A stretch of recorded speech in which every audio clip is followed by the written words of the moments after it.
Guys and gals, Never here from Drake Queen Gaming and Sunday on Twitter, the Gaming Drag. Today I'm coming back at you with a Let's Play episode of Kingsguard, Koshiro's Path. So yeah, let's go ahead and jump right back into it, shall we? Alarm chain, you were up, and let's go. You tried to quiet your steps as best you could, but the leaves and twigs underfoot crunched quite loudly. The beastman behind you made not a sound. You couldn't even hear his steps or even the ruffling of his clothes.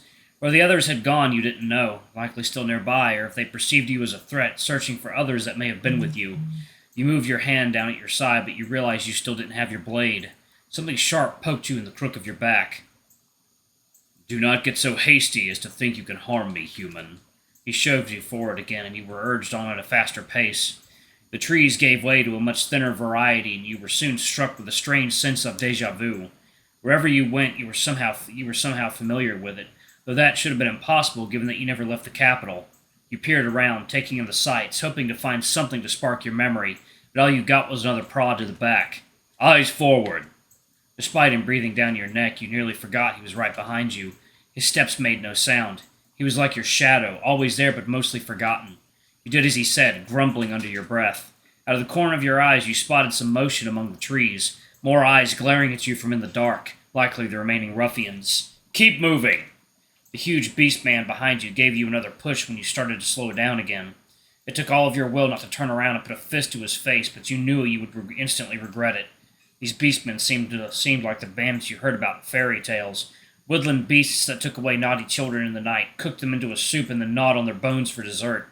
If only Leandros was here, he would have taken this guy down in an instant.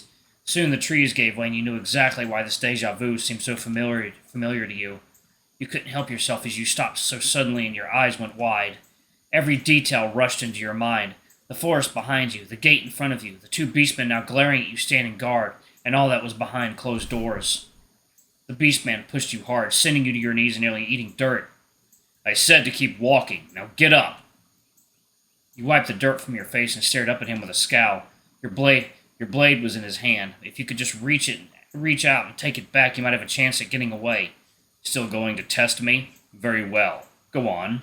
Take it. He held the blade out in front of you, just a foot away from your face. Even with his mask on, you could tell he was smiling behind it. This really was just a game to him. Here you were fearing for your life, and he was just toying with you. It was loose in his grip, but you could tell he was confident he would never get it. You didn't waste any time getting back on your feet. Your hand reached out and touched the hilt. It felt like you had won, but in the blink of an eye, the blade slipped out of reach and he was gone. Over here! The voice came from behind you. You twisted around and stopped. He held a dagger in his hand, just inches away from your face. He steadied it, bringing it closer and closer until you were sure he was going to poke out your eye.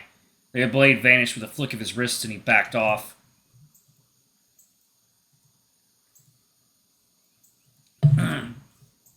Now, if you were done fooling around, get up and get walking. He motioned his head back towards the entrance and crossed his arms. He looked proud, but what pride was there to gain for picking on the weak and defenseless? You ignored him and looked on ahead. If your assumption was correct, there was a village beyond that gate. Koshiro's village, if you truly believed what you saw in your dream. This place was supposed to be a secret, though. Why would they lead you here? Perhaps this would be the last place you would ever see anyway. You doubt they would just let you escape without first figuring out... Really were. What the fuck? 1 second, y'all. And we are back. Okay. You're not going to take my eye out? You had no idea why you even let a question like that slip out of your mouth. If that is what you want, I can certainly make arrangements. No, please, I was just... We've wasted enough time here. Get on your feet and walk, or I will drag you by your collar like a dog. Despite his cruel and demanding voice, his eyes displayed a different tone. The cool blue eyes looked calm and patient, as though he was suppressing his real emotions. You picked yourself up and he started forward, this time taking the lead. Perhaps confident now to know that you would never be able to get away. The doors creaked open, seemingly inviting the two of you inside. Before either of you were able to take another step, the two guards thrust out their spears and barred your entry. Just beyond the gate was someone lying in wait. You took several steps forward and came out into the moonlight. Oh, placeholder art. Still cool, though. He had a thick bronze-colored fur, golden eyes shimmering behind a wolf mask concealing his face, and the same dark garb that Koshiro wore. He didn't even bother looking at you. Rather, his sole focus was on your captor. Though you were kind of glad he was ignoring you, those eyes were so sharp they likely could have cut steel. Not another step. The beastman spoke in a condescending tone, and a fierce growl escaped the black wolf's throat as he snapped back. What is the meaning of this? Tell me, just what do you plan to do with him? That is none of your concern.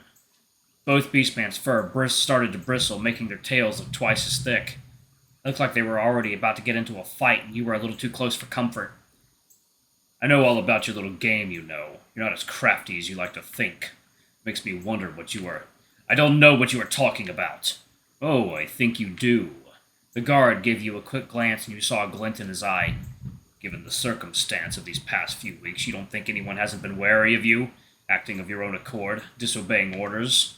Whatever you're planning, you should know we all have eyes and ears on you. Are you still accusing me of...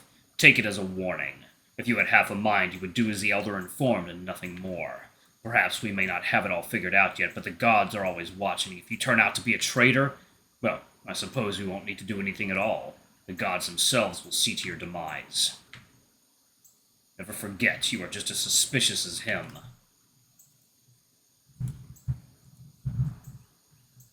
Okay, let's keep going, y'all. Alright. The guard tore his eyes away from your captor to give you one last look. His eyes moved up and down as though he were assessing you. Once he had enough, he retracted his weapon and went back to standing upright with his spear at his side. With your way unblocked, the wolfman took even larger strides into the village. You nearly had to jog to keep up. The mysterious wolf guided you through the town, and all the strange sights came back to you once again. Everything was just as you had remembered it, or rather envisioned it.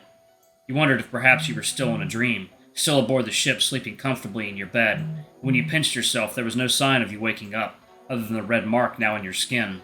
The strange architecture, the foreign trees, and the people. 3 little wolf beastmen children ran through the village playing some game with a colorful ball. They kicked it around and it soared high into the air. Just before it fell again, another child kicked it again. It seemed as though the point was to keep the ball from touching the ground. They giggled as the colorful sphere bounced around until it slipped from their play space and stopped nearby your feet. All at once they ceased their laughing, and the joyful expression on their faces vanished. They were staring at you, dumbfounded and confused. You picked up the ball. It was much lighter than you thought, but surprisingly durable. When you rolled it back towards them, they still stood there with eyes wide. You have your ball. Now move on. 3 faces turned towards the wolfman, and all at once their already wide eyes grew even larger. They wasted not a second more, crying out and running away with their ears tucked back and tails bristled. All that was left behind was the ball. Before you had a chance to take a step towards it, the beastman opened his mouth. Leave it. We'll come back for it later. He started on again, and you followed after. It was a haunting feeling being paraded through the village, almost like you were being led to your death and everyone had come to see it. In olden times, far before you were born, it used to be a tradition in Havana to show off criminals whose final days had come. Around sunset, a group of criminals would be led to the center of town. Along the way, citizens would toss trash, refuse, rotted food as to the soon-to-be headless. And then, as each life ended, the crowd would cheer like it was some kind of entertainment. Just how could they? Did it bring them joy or pleasure to watch? But then again, who were you to judge? It might not have been much different at the Colosseum, people cheering as gladiators wounded one another. You just hoped this wasn't going to be your last day. You brought your shirt up to cover your face. The extra attention was unnerving enough. Their reaction, their desire to see this newcomer wasn't much of a surprise to you. This might have been the first time many of them had ever seen a human in their village, if at all. Koshiro had told you aboard the ship that only beastmen made up this village, and as far as you could tell, you didn't see any other humans. Actually, now that you had a good look, there were only one kind of beastmen here. Wolves. If this was Koshiro's village, you would have thought to have seen a fox or two, but no. The path your captor took you led on deeper into the village. Off the trail were large partitions of water with vivid green plants sprouting up to the surface. It looked like you were in the middle of some kind of farmland. Eventually, you came to a stop at a small hut, though it looked more like a tool shed. Your guide opened the door, sliding what you thought was the wall at the first to the side. You will wait here.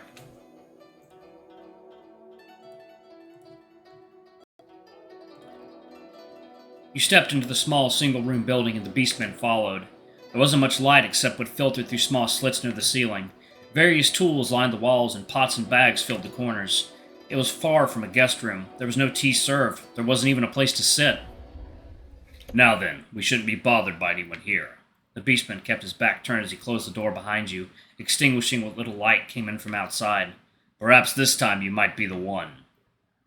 He slowly removed his mask and turned around. His black fur made it difficult to make out his face, but your attention was pulled to his cold blue eyes focused right on you.